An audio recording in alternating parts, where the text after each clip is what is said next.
आइए कक्षा 11 के सभी विद्यार्थी सामान्य हिंदी क्लास में आप सभी का स्वागत है। देखिए, इस समय आप लोगों को हिंदी काव्य यानी हिंदी पद्य का दूसरा लेसन जो सामान्य हिंदी में पढ़ना है वो हम लोग पढ़ रहे हैं। महाकवि सूरदास और सूरदास जी का विनय हम लोग पढ़ चुके हैं और वात्सल्य आज हम लोग पढ़ेंगे। कुछ बच्चे चूँकि अभी आप 11th में हो तो भ्रमित रहते हो कि ये लेसन छूट गया। नहीं, आप सामान्य हिंदी पढ़ने वाले विद्यार्थी हो और उसमें भी कुछ लेसन जो है इस बार काटा गया है। तो जो मतलब इस बार पढ़ना है वही लेसन मैं पढ़ाऊँगा। अब आप दूसरा नागमती का वियोग वर्णन नहीं पढ़ सकते हो, नहीं पढ़ना है। तो कुछ विद्यार्थी कह रहे थे सर एक लेसन छूट गया, तो उनका समाधान मैं कर दे रहा हूँ कि आप जान लें नागमती वियोग वर्णन आपको नहीं पढ़ना है।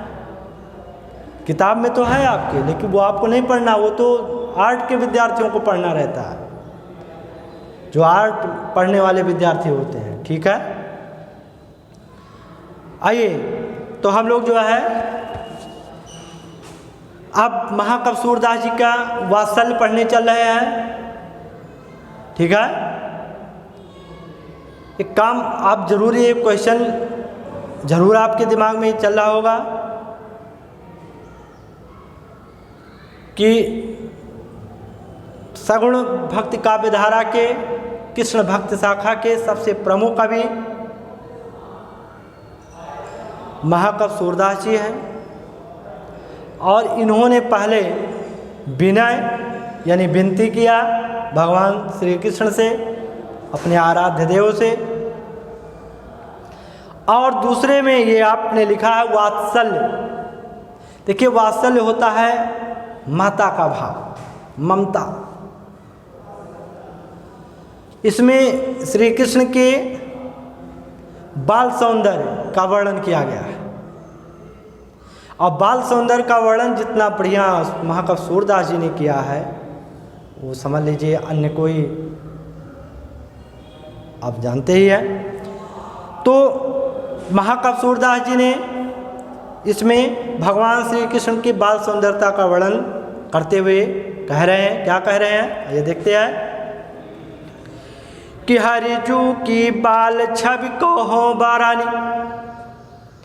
कि सकल सुख की सिउ कोटि मनोज शोभा हरानी भुज भुजंग सरोज नयनन बदन विदुजित लरनी और रहे विवरण सलिल नभे उपमा पर दुर्डरानी मंजु में चक मृदुल तनु अनुहरत भूषण भरनी अमानव सुभग सिगारत शिशुतरु फरो अद्भुत फरन चलत प्रतिबिंब मनि आगन घुटरवानी करनी और जलज पुट संपुट सुभग छवि भर ले तीव्र जनु धरानी पुण्य फल अनुभवत सुतई बिलोक कै नंद घरानी असुर प्रभु की उर्वशी किलकन ललित लरखरानी। देखिए, इसमें महाकवि सूरदास जी भगवान श्री कृष्ण के बाल सौंदर्य का वर्णन करते हुए कहते हैं, क्या कह रहे हैं कि हरजू की बाल छवि कहो बारानी। महाकवि सूरदास जी कहते हैं कि मैं भगवान श्री कृष्ण के बाल सौंदर्य, बाल माने बाल सौंदर्य का कहाँ तक वर्णन करूं, वर्णन माने वर्णन करूं कि उनकी सौंदर्यता तो सकल सुख की शिव कोटि मनोज शोभा हरानी।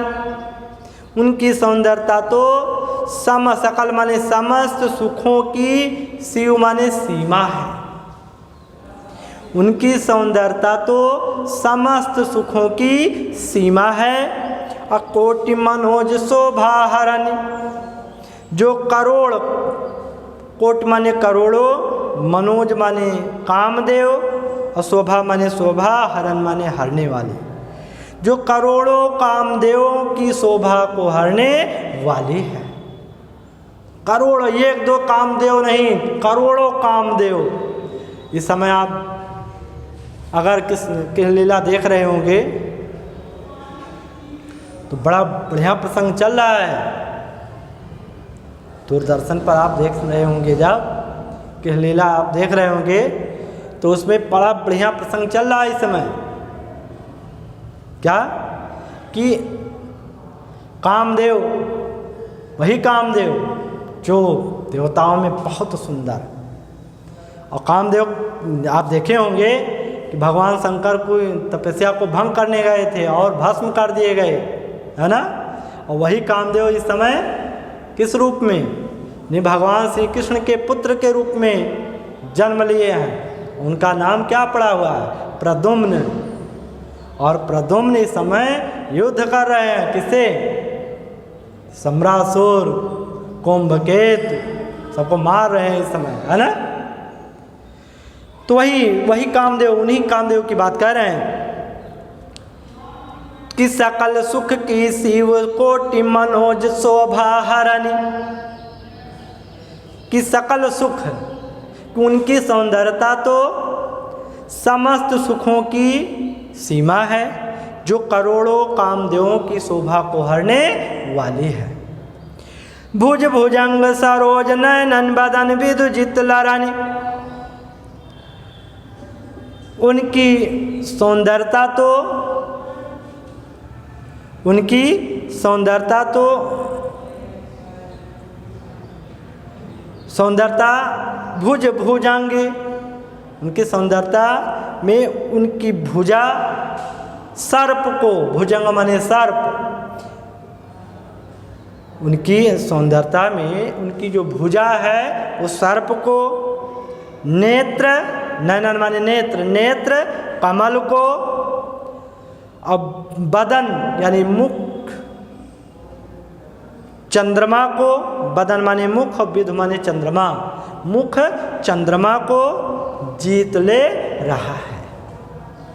जीत लरन यानी जीत ले रहा है।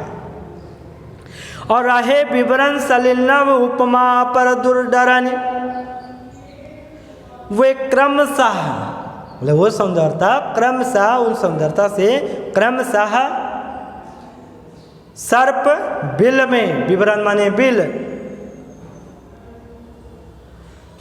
सलिल यानी पानी, कमल पानी में, और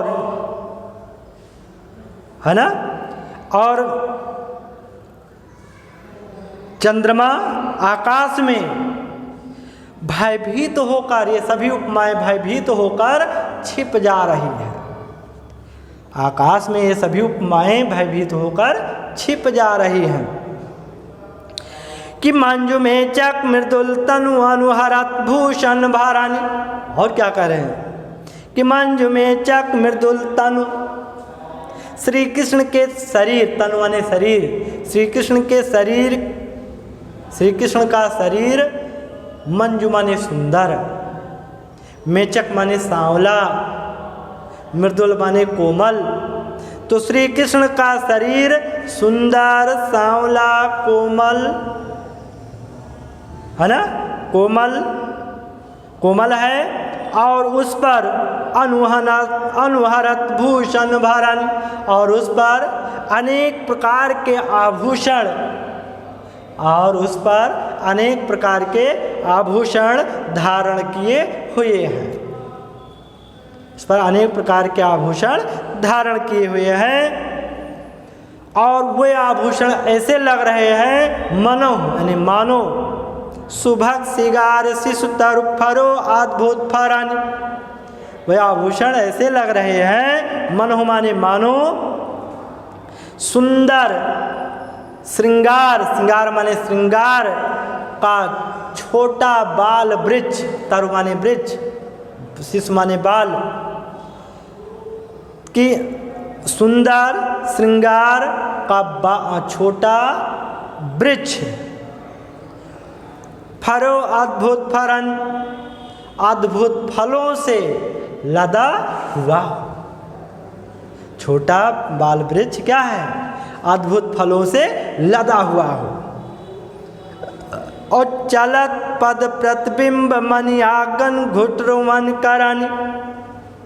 और क्या हो रहा है कि चलत पद प्रतिबिंब मनियागन घुटरुवन करन, कि वह श्री कृष्ण मड़ियों के आंगन में, मणियागन माने मड़ियों के आंगन में घुटनों के बल चलते हुए उनके पद प्रतिबिंब, उनके पैर की परछाई, उनके पैर की परछाई ऐसे प्रतीत हो रही है मानो, ऐसे प्रतीत हो रही है मानो जलज संपुट सुभग छवि भर लेत उर्जनु धरन। ऐसे प्रतीत हो रही है, जन जानो मन मानो, यानी ऐसे प्रतीत हो रही है मानो धरती, धरन माने धरती, कमल, जलज माने कमल के संपुट की सौंदर्यता को, कमल के संपुट की सौंदर्यता को क्या कर ले, भर ले रही है या आसन प्रदान कर रही है ना। अब पुण्य फल अनुभवत सुतई बिलोक कै नंद घरानी। और क्या करें कि पुण्य फल अनुभव सुतई बिलोक कै नंद घरानी। नंद घर माने नंद की पत्नी यशोदा, नंद की पत्नी यशोदा, यशोदा जी श्री अपने पुत्र श्री कृष्ण को देखकर, बिलोक माने देखना, अपने पुत्र श्री कृष्ण को देखकर पुण्य फल अनुभवत, अपने पुण्य फल का अनुभव करती है। सोचती हैं कौन हमने बहुत बड़ा पुण्य फल किया है जो इस तरह से अपने पुत्र को देख रही हूँ। तो सूर प्रभु की उर्वशी किलकन ललित लरखरन। तब सूरदास जी कहते हैं कि, तब सूरदास जी कहते हैं कि भगवान श्री कृष्ण, भगवान श्री कृष्ण की किलकारी मार करके हंसना, भगवान श्री कृष्ण की किलकारी मार करके हंसना, ललित लड़खड़न और लड़खड़ा करके चलना, लड़खड़ा करके चलना, वो उस दृश्य को, उस दृश्य को मैं अपने हृदय में बसाना चाहता, उस दृश्य को मैं अपने हृदय में बसाना चाहता हूँ, उस सौंदर्यता को मैं अपने हृदय में बसाना चाहता हूँ। कौन कह रहे हैं? महाकवि सूरदास जी ये भगवान श्री कृष्ण की बाल सौंदर्यता का वर्णन करते हुए बता रहे हैं। तो इसमें आप ये देख लें कि भगवान श्री कृष्ण की बाल सौंदर्य का वर्णन किया गया है, इसमें भी वही रूपक अलंकार है ना, भाषा वही ब्रज ही है, छंद भी यहाँ पर भी वही चल रहा है ना। हाँ, इसमें जो है थोड़ा सा आप ये जान लें कि इसमें क्या लिखना है। आप इसमें आपको संकेत आप दे दीजिए, इसमें भी आपको लिखना है।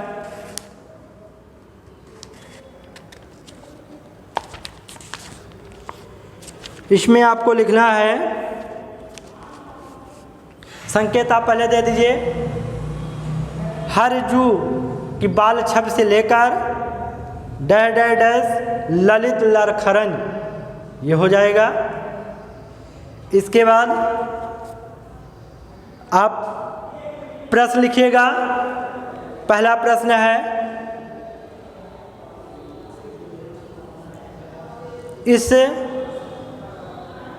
पद में कवि ने किसकी सौंदर्यता का वर्णन किया है? किसकी सौंदर्यता का वर्णन किया है? अब इस बात को जरूर ध्यान रखना कि हम कामदेव की सौंदर्यता मतलब तुलना किया गया है, लेकिन किसके, भगवान श्री कृष्ण की सौंदर्यता का वर्णन है। नहीं कामदेव का सुंदर जानो, कामदेव का सौंदर्यता वर्णन लिख दो, तो श्री कृष्ण की सौंदर्यता का वर्णन किया गया है। ठीक। दूसरा प्रश्न आप लिखेंगे, श्री कृष्ण का सुंदर शरीर, श्री कृष्ण का सुंदर शरीर पर जो आभूषण धारण किए हुए हैं वह किससे तुलना की गई है, वह किससे तुलना की गई है। इसको आप उत्तर लिखिएगा। तीसरा प्रश्न आप लिखेंगे,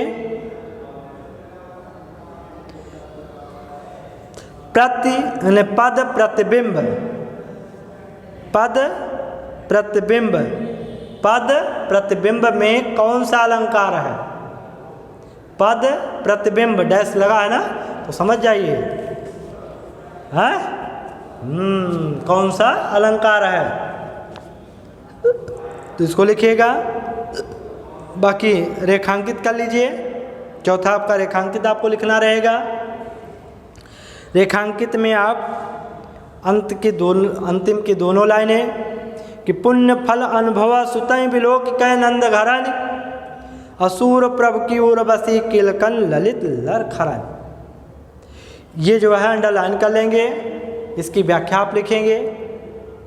और पांचवा प्रश्न आप जानते ही हो, पांचवा आपका जो है पाठ का और कवि का नाम, तो इतना जरूर लिखिएगा।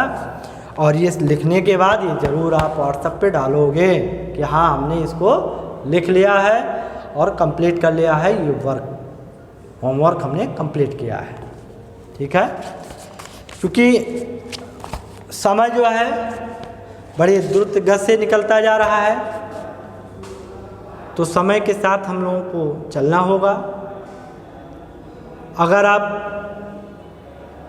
बहाना बनाओगे तो ये कदाप अपने साथ छल करोगे, धोखा दोगे, किसी अन्य को नहीं।